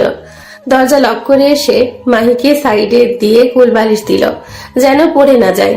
আর তার পাশে স্মৃতি, পাশে মেহবুব গভীর ঘুমে মগ্ন। মেহবুবের বুকে মাথা দিয়ে কিছুক্ষণ বুকে ঢিপ ঢিপ শব্দ শুনল সে। হ্যাঁ, এখানে স্মৃতির বসবাস। মেহবুবের ঠোঁটে স্মৃতি একটু চুমু খেল। মাথার চুলগুলোতে হাত বোলাতে শুরু করলো স্মৃতি। মেহবুব ঘুমের মধ্যে স্মৃতির পেটে হাত দিয়ে পা উঠিয়ে দিল তার উপর। স্মৃতির গলাতে মেহবুবের মুখ, আর ঘুমের ঘোরে ঘন ঘন নিঃশ্বাস পড়ছে স্মৃতির গলাতে। স্মৃতিও আরেকটু জাপটে ধরল মেহবুবকে। নিজের উপরে রাগ লাগার কারণে ইমরেত রাত্রি 12টার দিকে গোসল করতে ঢুকেছে। কোনো ক্রমেই তার রাগ কমছে না নিজের উপর থেকে। এমনিতেই তার নিজের সবকিছুর প্রতি কন্ট্রোল, তবে আজকে কেন এরকম নিধির সাথে করলো? তার নিধি কতটা কষ্ট পেল এই জন্য। 1 ঘন্টা ধরে শাওয়ার নেওয়ার কারণে ইমরেত নিজেকে মুছে বের হয়ে আসলো। ভাবছে নিধির কাছে আবার যাবে কিনা। নিধি তো দরজা লক করে বসে আছে ঘরের ভেতর। সিসিটিভি ফুটেজেও কিছু দেখা যাচ্ছে না। ভেঙে দিয়েছে নাকি কে জানে, কিন্তু ও জানবে কিভাবে ওখানে সিসিটিভি ফুটেজ আছে? চিন্তা করতে করতে ইমরেতের এক প্রকার মাথা ফেটে যাচ্ছে। ঘুমের মেডিসিন নিল, নয়তো এই চিন্তা নামক যন্ত্রণা থেকে সে মুক্তি পাবে না। 8 ঘন্টা পর সে ঘুমের রাজ্যে তলিয়ে গেল। রাত্রি 3টা বাজছে। নিধি বালিশ চেপে ফোঁস করে কাঁদছে আর হাতে থাকা চিপসের প্যাকেট গিলছে। সিসিটিভি ক্যামেরার দিকে চোখ দিয়ে রাখছে। নিধির পরক্ষণেই নিজের কিছু কথা মনে হলো। তখনই মনে হলো এই দানব ডাক্তারকে সে ভালোবাসতে শুরু করেছে। ফ্ল্যাশব্যাক, নিধির কান্না। যখন তার কান্নার সাথে হিসকে ওঠার অভ্যেস আছে, হিসকে উঠতে আরম্ভ করেছে। তাই উঠে পানি খেতে যেয়ে দেখছে জগে পানি নেই। তখন চোখ মুখ মুছে জগ নিয়ে পানি আনতে যায় সে নিচে। সিঁড়ির কাছে এসে শুনতে পেল সে স্মৃতি আর ইমরেতের কথোপকথন। আর একটু কান উঁচিয়ে সে শুনতে গেল কি নিয়ে কথা হচ্ছে। স্মৃতি আর ইমরেতের সম্পূর্ণ কথা শুনে চোখ দিয়ে আবারও তার নোনা জল বইছে। এদিকে তার হিচকিও থেমে গেছে। সে তার রুমের দিকে পা বাড়ালো। বর্তমান। আমাকে বকছেন না মিস্টার দানব রূপে ডাক্তার? আপনাকে যদি নাকে দড়ি দিয়ে না ঘুরিয়েছি, আমার নামও নিধি না। আমাকে আপনি কাঁদিয়েছেন। আমার মতো ভোলা মেয়েকে ওই অপরিচিত লোকের সামনে অপমান করেছেন। আপনার হাল যে আমি কি করি শুধু বুঝবেন এখন থেকে। নিধি আপন মনে কথাগুলো বলছে আর চিপস চিবুচ্ছে। চিপসটা ছিল তার হ্যান্ড ব্যাগে। স্মৃতি প্রায় এটা সেটা খাওয়ার তাকে টাকা দেয়। এটা মেহবুব দিয়েছিল বাইরে থেকে এনে, রাখাই ছিল ব্যাগে। চিপস খাওয়া শেষ করে পানি খেয়ে একটা লম্বা ঘুমের দিকে নিজেকে নিয়ে গেল। সকালবেলা নিধি সকালবেলা রেডি হয়ে পাউরুটি দিয়ে নাস্তা করে ভার্সিটির উদ্দেশ্যে বেরিয়ে গেছে। স্মৃতিকে তার দেওয়া ফোন নিধি ব্যাগ দিয়ে বলেছে, আপাতত এটার দরকার নাই ভাবিপু, তোমার কাছে রাখো। স্মৃতি প্রতি উত্তরে কিছু বলতে পারেনি। সে বুঝতে পেরেছে নিধি ঠিক কতটা কষ্ট পেয়েছে। এদিকে ইমরেত ঘুম থেকে উঠে বেলা 1টা। মেডিসিনের চাপে সে এতক্ষণ উঠে নাই, বেহুশ হয়ে ঘুমিয়েছিল। ঘুম থেকে উঠে ঘড়ির দিকে নজর গেলে তার চোখ কপালে উঠে যায়। ধরফড়িয়ে উঠে সে ফোন হাতে নিয়ে দেখে সেম টাইম। অসংখ্য মিসড কল, তবে বেশিরভাগ অফিস আর হসপিটালের, আর কিছু স্প্যাম কল। তাড়াতাড়ি করে ওয়াশরুম থেকে ফ্রেশ হয়ে আসে। নিধি রুমের দিকে গেল, গিয়ে দেখে দরজা খোলা, কিন্তু নিধি নাই। ইমরের টি শার্টটা ঠিক করতে করতে নিচে গেল স্মৃতির কাছে জানতে। মাহিকে গোসল করিয়ে খেলনা দিয়ে ঘরে বসিয়ে রেখে স্মৃতি নিচে আসছে মেহবুবের টিফিন ক্যারিয়ার অফিসে পৌঁছে দেওয়ার জন্য।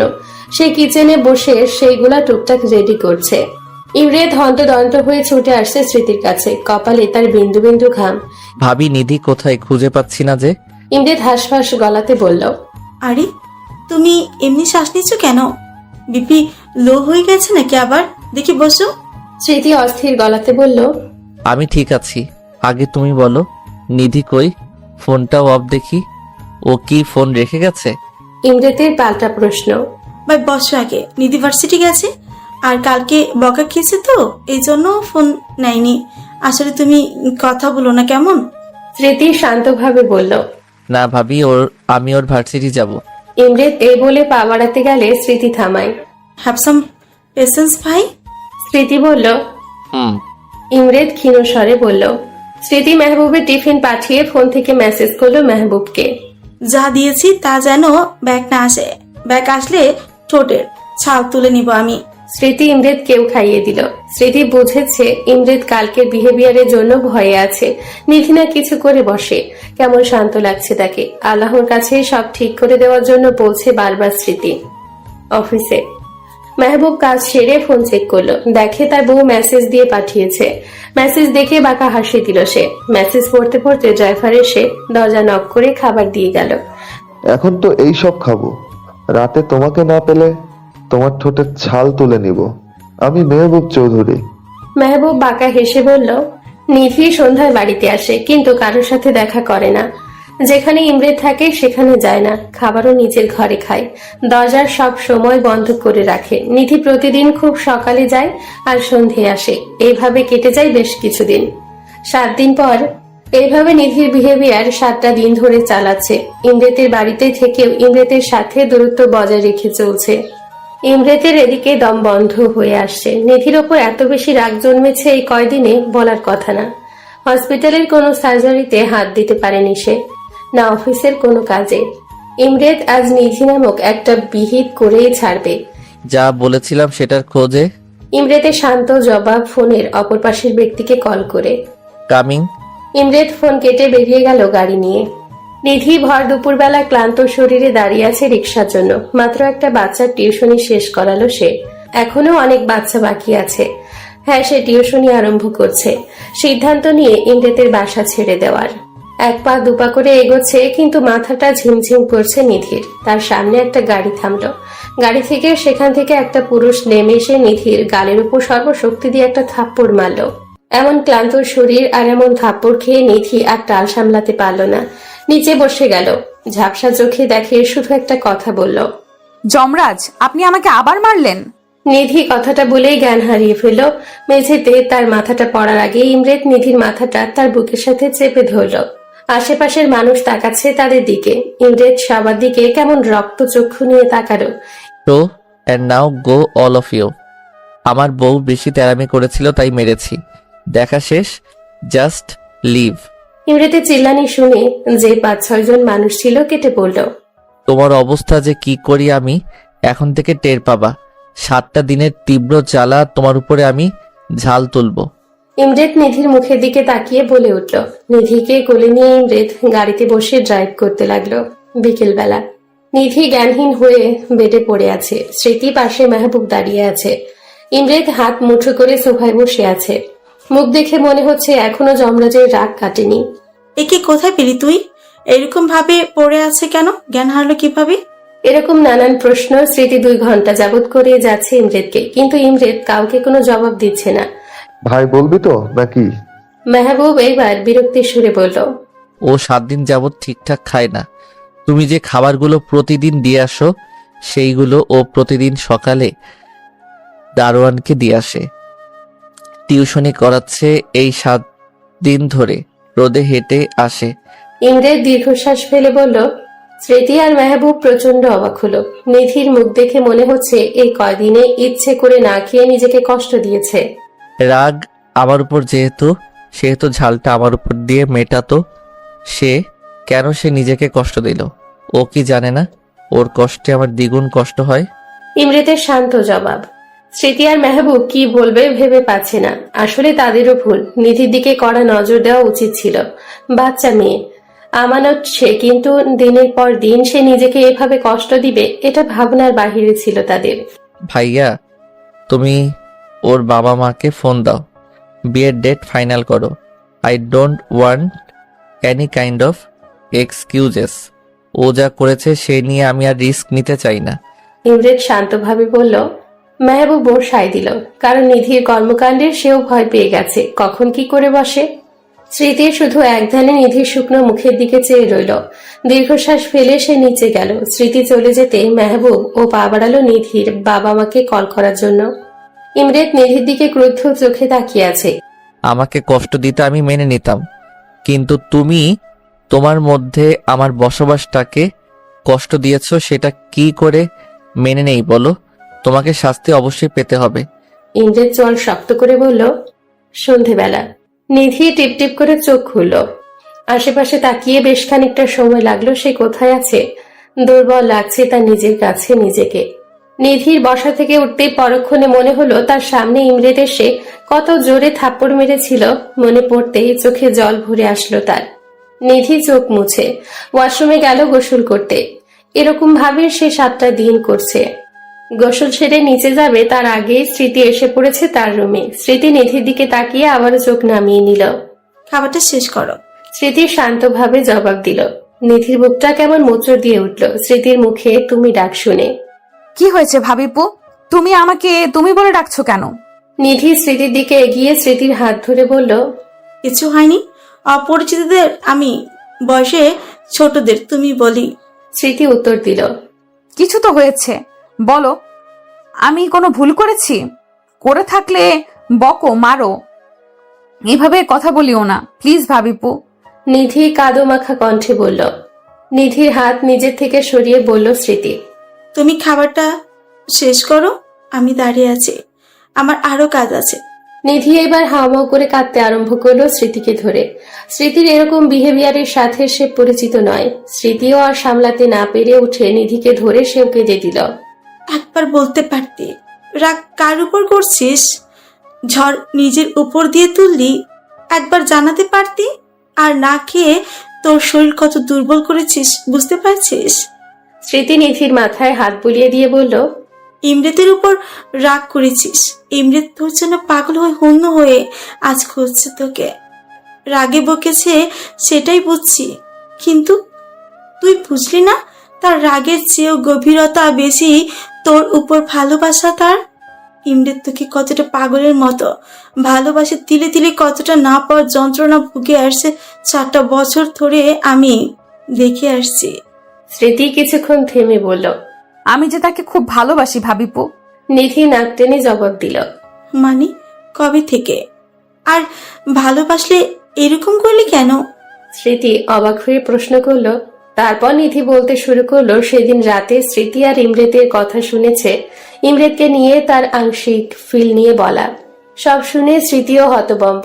এরা দুজনেই এমন আজাইরা কাজ করবে, মাথা খারাপ হবে তার।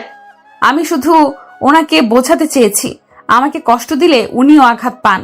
ভালোবাসাটা আমার কতটুকু তার প্রতি সেইটুকু শুধু বুঝতে চেয়েছি। এই কয়দিনে আমি তার সামনে যাইনি ঠিকই, কিন্তু তাকে এই কয়দিনে চোখের আড়াল হয়ে আমার জন্য তার ছটফটানি দেখেছি। আর আমি সাকসেস হয়েছি, কিন্তু বেয়াদবটা আজ আমাকে আবার মেরেছে। নিধি নাক টেনে বলল, তো কি করবে? তুই এত পাজি, এমন কাজ কেউ করে? স্মৃতি হেসে বলল, তো উনি আমার রুমে সিসিটিভি রাখবে কেন? আমি তো দেখতে পেয়েছি যেখানে উনি ক্যামেরা রেখেছিল সেখানে আমার ফার্স্ট এড বক্স ছিল। আমার আঙুল কেটে যাওয়াতে ওখান থেকে ওয়ান টাইম ব্যান্ডেজ আনতে যেয়ে দেখি ওখানে সিসিটিভি ক্যামেরা। আমি দেখে ভেঙে ফেলেছি তখন। নাক ফুলিয়ে বলল নিধি। স্মৃতি কি বলবে? এদের কাহিনী দেখে বুঝে উঠতে না পেরে নিধিকে খাইয়ে দিয়ে নিচে গেল আর তাকে বলে গেল এমন উদ্ভট কাজ আর না করতে। রাতের বেলা 1টা বাজছে, নিধি ঘুমায় না। ইমরেত একবারের জন্য তার ঘরে আসেনি। মেজাজটা নিধির খারাপ হয়ে যাচ্ছে। সেধে আসলে কি হয় বাপু? নিধি আর থাকতে না পেরে ইমরেতের ঘরে গেল, দেখে ইমরেত নেই। তখন সে নিচে গেল ফ্রিজ থেকে আইসক্রিম খেতে। আইসক্রিম খেয়ে মাথা ঠান্ডা করবে সে। নিধি নিচে যেয়ে কিচেনে দেখতে পেল ইমরেত খালি গায়ে ফ্রিজ খুলে ফ্রিজ থেকে পানির বোতল বের করে খাচ্ছে। ফকফকা বডি দেখে নিধির চোখ কপালে। এত সুন্দর ফিগার কোনো ছেলের হয়? একটু কম সুন্দর হলেও পারতো। আর ও মেজাজ খারাপ হয়ে গেল যে উদাম শরীর নিয়ে নিচে আসছে এই জন্য। এই মুহূর্তে কেউ যদি তার খালি গায়ে তাকে দেখে, তার সুন্দর যমরাজ জামাইকে দেখে ফেলে, নজর দিয়ে দিবে। নিধি যে ইমরেতের মুখ থেকে বোতল নিয়ে নিল। ইমরেত কিছু বলল না। ইমরেতের সামনে ঢক ঢক করে পানি খেয়ে ফেলল নিধি। আপনি যে রূপবান তা দেখানো লাগবে সবাইকে। নিধির কড়া প্রশ্ন। নিধির এমন প্রশ্নে ইমরেত ভরকে যে হাসি পেলেও নিজেকে কন্ট্রোল করে। নিধিকে অ্যাভয়েড করে উপরে যাচ্ছিল। ইমরেতের অ্যাভয়েডনেস দেখে নিধির মাথা খারাপ হয়ে গেল। ইমরেত যাওয়ার জন্য পা বাড়ালে নিধি ইমরেতের হাত টেনে ধরে সামনে আনলো। এত শক্তি কই পাইল এই মেয়ে? এত দুর্বল দেখলাম তাও। ইমরেত নিজে নিজেই বলল। উত্তর না দিয়ে কই যান? নিধি রেগে বলল। I am not interested. Imret বলল। নিধির কর্মকাণ্ড দেখে ইমরেতের হাসি পাচ্ছে, কিন্তু সে দেখতে চায় নিধি কি করে। কি বললি? নিধি রেগে বলল। নিধির মুখে তুই ডাক শুনে ইমরেতের চোখ কপালে, সে অন্তত এটা আশা করে নাই। নিধি রেগে ইমরেতকে কাছে টানে। ইমরেতের চুল মুঠো করে মুখের কাছে যেয়ে তার ঠোঁটে ঠোঁট ডুবিয়ে দিল। আকস্মিকভাবে ইমরেতের চোখ আলুর মতন হয়ে গেছে। সে ভাবতে পারে না নিধি এমন কিছু করবে। এদিকে নিধি তার চুল টেনে ঘাটটাকে টেনে ধরে চুমু খেয়েই যাচ্ছে। বেশ কিছুক্ষণ নিধি চুমু খাচ্ছে তার ঠোঁটে, কামড়ও দিয়েছে। ইমরেতেরও আর কন্ট্রোল পসিবল হচ্ছে না। নিধি সরতে যাবে তার আগে ইমরেত তাকে দেওয়ালে চেপে ধরে কেমন তৃষ্ণাতুর হয়ে চুমু খেতে আরম্ভ করলো। উদম বুকে নিধির নখের দাগও বসলো কয়েকটা। নিধি কোমর জুড়ে ইমরেতের হাত খেলা করছে। নিধি শ্বাস নিতে পারছে না, কিন্তু ইমরেত ছাড়ছেও না এদিকে। আধ ঘন্টা পর ইমরেত ছাড়লো নিধিকে। একে অপরের বুকের সাথে লেগে আছে তারা, হাঁপাচ্ছে দুজনেই। ভালোবাসি আপনাকে খুব, কখনো ছেড়ে যাবেন না প্লিজ। এই বলে নিধি ইমরেতকে জড়িয়ে ধরে কান্না করে দিল। ইমরেতের বুকে নিধি হেলান দিয়ে আছে। দুজন এখনো কি জেনে। নিধি ছাড়ছে না আজ ইমরেতকে। ইমরেত উঠার নাম নিলেই নিধি ভ্যাভা করে উঠছে একটু পর পর। কোন পিচ্চি মেয়ের পাল্লায় পড়ল সে? কিন্তু নিধির এরকম বাচ্চাপনা দেখে ইমরেত ফিদা হয়েছিল। বেশ কিছুক্ষণ পর দেখলো নিধির সারা শব্দ নেই। তাকিয়ে দেখলো, সে দেখে নিধি ঘুমিয়ে পড়েছে হেলান দিয়ে। ইমরেত মুচকি হেসে কোলে করে নিধির রুমে এগোলো। নিধির রুমে নিধিকে শুইয়ে দিয়ে নিধির কপালে চুমু এঁকে দিয়ে বলল, ভালোবাসি। নিধির গায়ে কম্বল দিয়ে ইমরেত নিজের রুমে গেল। আজ তার অনেক শান্তি লাগছে। তার নিধিমণি তাকে ভালোবেসে ফেলেছে। কতটা দিন অপেক্ষায় ছিল এই দিনের। ইমরেত নিজের রুমে যেয়ে বালিশে মাথা দিয়ে চোখ বুঝল। নিধির হাসি মাখার ছবি ভেসে ওঠে। এই প্রতিবিম্ব দেখে ইমরেত মুচকি হেসে ঘুমের রাজ্যে পাড়ি জমালো। সকালবেলা নিধি ঘুম থেকে উঠে ফ্রেশ হয়ে নিচে আসতেই তার চোখ চড়ক গাছ। তার বাবা মা নিচে বসে হেসে হেসে কথা বলছে ইমরেত আর মেহবুব ভাইয়ের সাথে। আর মায়ের কোলে বসে মাহি কি যেন খাচ্ছে। বলে ডাকতেই তার মা তার দিকে হাসি দিল। আমার মা কত বড় হয়ে গেছে যে এখন বিয়ে দিতে হবে। নিধির মা এসে বলল। বিয়ের কথা শুনে সে অবাক। পরে সব বিস্তারিত আলোচনা শুনে বুঝল এই যমরাজ অর্থাৎ ইমরেত তার বাবা মাকে ডেকে এনে বিয়ের কথা তুলেছে। বিয়ের ডেটও ফিক্সড হয়ে গেল। ঘরোয়া ভাবেই বিয়ে হবে। নিধির এক্সাম শেষে বড় করে অনুষ্ঠান হবে। ঘরোয়া ভাবে বিয়ে হলেও কিছু টুকিটাকি কেনাকাটা তো করাই লাগে। স্মৃতির মন্তব্য, তাই তাদের সিদ্ধান্ত অনুযায়ী আজকে সন্ধ্যেই সবাই শপিং এ যাবে। ইমরেত নিধিকে একা ডাকলে নিধির শুধু মুখ ভেঙচি দিচ্ছে কখন থেকে। ইমরেত এবার রেগে সবার মনোযোগ ভাগ হইলে নিধির হাত ধরে পাশের রুমে ঢুকে দেওয়ালে চেপে ধরে ঠোঁটে কামড় দেয়। আউচ, আস্ত দানব। নিধি বলল। হ্যাঁ তোমারই তো, কোনো সমস্যা? ইমরেতের বাঁকা জবাব। নিধি আবার ভেঙচি দিল। এইবার নিধির ঠোঁট আঁকড়ে ধরে চুমু খেতে শুরু করলো। নিধিও কম যায় কিসে, নখ দিয়ে ডেবে দিচ্ছে ঘাড় তার। সন্ধ্যেবেলা সবাই খুব শপিং করছে। মেহবুব আর ইমরেতের কাজ পড়ায় সাথে আসতে পারেনি তারা। নিধির জন্য লাল বেনারসি আর ইমরেতের জন্য সাদা ধবধবে পাঞ্জাবি। স্মৃতি গয়নাও কিনলো নিধির জন্য। শপিং শেষে রাত 10টার দিকে তারা মল থেকে বের হয়ে গাড়ির কাছে আসে। ড্রাইভার ব্যাগগুলো গাড়িতে তুলে সবাই দাঁড়িয়ে আছে। মাহি হুট করে বলল, মা, পুপি কই? স্মৃতি এই তো বলে দেখতে যেয়ে দেখে নিধি নাই। নিচে নিধির ব্যান্ড পরে আছে চুলের। হন্যে হয়ে খুঁজতে আরম্ভ করলো, কিন্তু পায় না। স্মৃতি আর নিধির মায়ের বুক কেমন করছে এসব দেখে। তারা আরেকবার গোটা শপিং মল দেখিয়ে এলো, কিন্তু পেল না। স্মৃতি তখন মেহবুবকে ফোন করে জানাতে মেহবুব ইমরেতকে জানালো। ইমরেতের বুক ধক করে উঠল ভাইয়ের এমন কথা শুনতেই। ইমরেতকে বলার সে 1 সেকেন্ড দেরি না করে সাথে সাথে বাড়ি পৌঁছালো। বাকিরাও বাড়ি গেছে। নিধির মা বারবার অজ্ঞান হচ্ছে। নিধির বাবা কেমন জড়সড় হয়ে বসে আছে। ইমরেতের চোখ এত বেশি লাল যে মনে হচ্ছে রক্ত বের হবে। শপিং মলের আর রাস্তায় সিসিটিভি ফুটেজ আনলো। ল্যাপটপে বসে দেখছে সে। দেখতে পেল নিধিকে একদল ছেলে পেছন থেকে অনেকক্ষণ ধরে ফলো করছে। তারা যখন শপিং শেষে নিচে নামলো, সবাই সামনে, নিধি পেছনে দাঁড়িয়ে চুল খোপা করে ব্যান্ড দিতে যাবে। অমনি একটা গাড়ি এসে একটা লোক নেমে নিধির মুখ চেপে গাড়িতে নিয়ে চলে গেল। ব্যান্ড ওখানেই পড়ে রইল। আরে এটা রকি না, জমিদারের ছেলে? নিধির বাবা বলল। নিধির বাবা এমন আর্তনাদে ইমরেতের কাছে সব ঘটনা পানির মতো স্বচ্ছ। সব পুলিশ গোয়েন্দাকে জানানো হলো 1 ঘন্টার মধ্যে তার বইয়ের নিউজ চাই।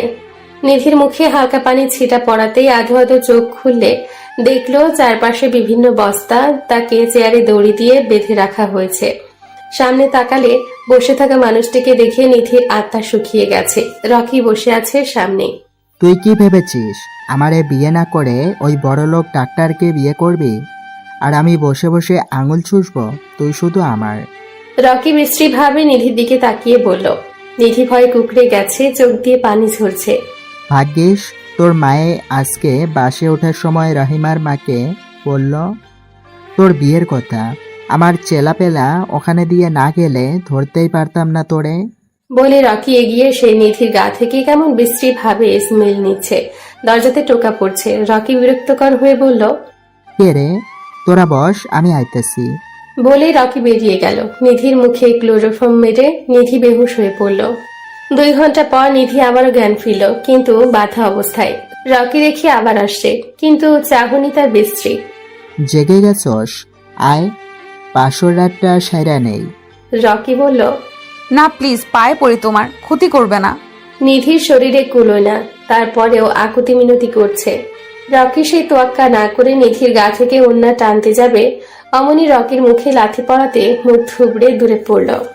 নিধি চোখ তুলে তাকালো, হাসি ফুটল মুখে, চোখ দিয়ে বৃষ্টি পড়ছে তার। ইমরে তাড়াহুড়ো করে হেসে নিধিকে বুকে ধরল। নিধির ফোনে লোকেশন ট্র্যাক করে জানতে পেরেছে সে। নিধির ব্যাগ দেখে দূরে পড়েছে। রকি এগিয়ে আসলে ইমরেত আবারও এক লাথি দিল। রকি নিচে পড়ল, বুকে অনেকগুলো লাথি পড়ছে। রকির ছেলেপেলেগুলোর সবাইকে ধরে নিয়েছে police. You want to touch my wife, you bastard?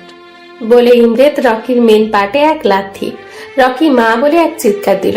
Police এসে ইমরেতকে থামালো, নয়তো খুন হয়ে যাবে। ইমরেত নিজেকে শান্ত করে। জ্ঞানহীন নিধিকে নিয়ে বাড়ির দিকে রওনা দিল সে। তার জানটা এখনো ধকধক করছে। নিধিকে পেয়ে সবাই মনে হচ্ছে জান ফিরে পেল। নিধিকে বেডে শুয়ে ইমরেত নিধির গায়ে ইঞ্জেকশন পুশ করল। বেশ কিছুক্ষণ পর নিধির জ্ঞান ফিরলে সামনে থাকা ইমরেতের দিকে তাকিয়ে হাওয়া করে কেঁদে দিল। Push baby, see I am here. Imret নিজের চোখের পানিটা আড়াল করে নিধিকে সান্ত্বনা দিল। নিধি তার মাকে ধরেও কান্না করে দিল। তখন মাহি বলে উঠল, নো কান্না, অল্লি হাঁচি হবে। সবাই ফিক করে হেসে দিল। আজ সেই অনাকাঙ্ক্ষিত দিন, নিধি আর ইমরেতের বিয়ের দিন। কিছুক্ষণ আগে বিয়ে পড়ানো হয়েছে। লাল বেনারসিতে নিধিকে ইমরেতের কাছে পুতুল বউ লাগছে। আর ইমরেত, সে তো সাদা পাঞ্জাবিতে রাজার চাইতে কম লাগছে না। আজ নিধি ড্যাব ড্যাব করে ইমরেতের দিকে তাকিয়ে আছে। ইশারায় অনেকবার ইমরেত বলেছে চোখ নামাতে, কিন্তু না, সে ইমরেতকে রীতিমতো ঘিরে খাচ্ছে। সবাই এই নিয়ে হাসাহাসিও করছে। নিধিকে ইমরেতের রুমে বসিয়ে রেখে ইমরেতকে দরজার কাছে আটকে রেখেছে সে। তার পাওনা নাকি তাকে দিতে হবে। ইমরেত সময় ব্যয় না করে স্মৃতিকে টাকা দিয়ে দিল। স্মৃতি হেসে ফেলল। যে এত ডেসপারেট বউয়ের কাছে যাওয়ার জন্য। ইমরেত ঢুকে দরজা লাগালো। এদিকে মেহবুব এসে স্মৃতিকে কোলে তুলে নিজের রুমে নিয়ে গেল। আরে করছো কি? বয়স হয়েছে, বুদ্ধি নাই? চুপ, আমার বয়স তো মাত্র 35। তো স্মৃতি কিছু বলতে যাবে তার আগে মেহবুব তার ঠোঁট নিয়ে বন্ধ করে ফেলেছে নিজের ঠোঁট দিয়ে। স্মৃতিকে বেডে শুয়ে দিয়ে মেহবুব বলল, আরেকটা মাই চাই, don't try to stop me. এই বলে স্মৃতিকে আদর দিতে ব্যস্ত হয়ে পড়ল। স্মৃতিও কম কিসে, সেও মেহবুবকে দিচ্ছে ভালোবাসার চাদরে তারা দুজন। ইমরেত দরজা লক করে কাছে আসতে নিধি বলে উঠল, এতক্ষণ লাগে আসতে? ইমরেত ভ্যাবাচাকা খেয়ে গেল নিধির কথা শুনে। আমার গরম লাগে। নিধি বললে। ইমরেত তাড়াহুড়ো করে ঘুমটা তুলে নিধির চাঁদের আলোতে অবসরই লাগছে নিধিকে তার। নিধি ওদিকে বকবক করছে। ইমরেত হুট করে নিধির ঠোঁটে চুমু খেল। নিধি এমন আক্রমণে লজ্জায় নেতিয়ে পড়ল। আজকে কোনো কথা হবে না, আজকে আমাদের অনুভূতির সংমিশ্রণ হবে, আজকে আমাদের নিঃশ্বাস কথা বলবে। ইমরেত কথাগুলো বলেই নিধির ঠোঁট আঁকড়ে ধরল। মেতে থাকলো নিজেদের মাঝে, ডুব দিল তাদের অনুভূতির সংমিশ্রণে।